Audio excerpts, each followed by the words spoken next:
pessoal da Juscev, estou mais uma vez aqui com um papo rápido em vídeo, dessa vez com a participação de Arlen Gomes. Uhul! E aí, Arlen Gomes, como você está? Muito bem. Vamos às perguntas. Seu nome completo? Arlen Teixeira Gomes. Apelido? Beijo, Beisola, Beijo de Burro, Arlinho, tem vários. Idade? 18. Uma cor? Branco. Um amigo? Lucas Victor.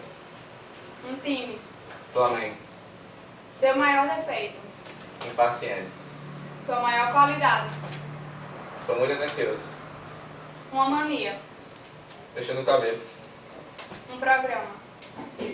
De TV nenhum especial, só gosto de assistir jogo de futebol. Uma banda ou cantor? Nenhum especial. Uma música? Quebrantado. Um filme? Também não tenho nenhum. Um livro? Tirando a Bíblia, um livro que eu gostei muito que eu li foi Ateísmo Cristão. Deus para você é? Soberano. Ele é onipotente, presente, onisciente, o alfa e o ômega, o princípio e o fim. Amizade é? Compartilhar momentos. Família é? Suporte. Um sentimento? Amor.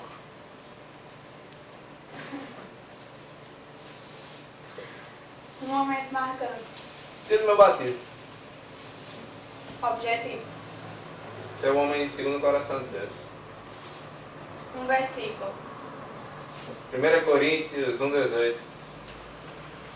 Um livro da Bíblia? Romanos. Participa de algum ministério? Sim, Ministério de Comunicação. Um medo?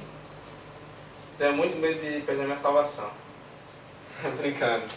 Não tenho nenhum medo em especial. Um lazer? Jogar futebol com os amigos. O que acha do blog da Juscev? Muito bom. O que gostaria de ouvir na sua chegada ao céu? Seja bem-vindo.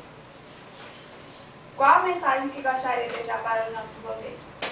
E aí galera, continuem acessando o blog, leiam a Bíblia, não só leiam, mas a estudem. Valeu. Muito obrigada pela sua participação. Obrigado, bela moça. Então é isso, pessoal. Mais um entrevistado do Papo Rápido.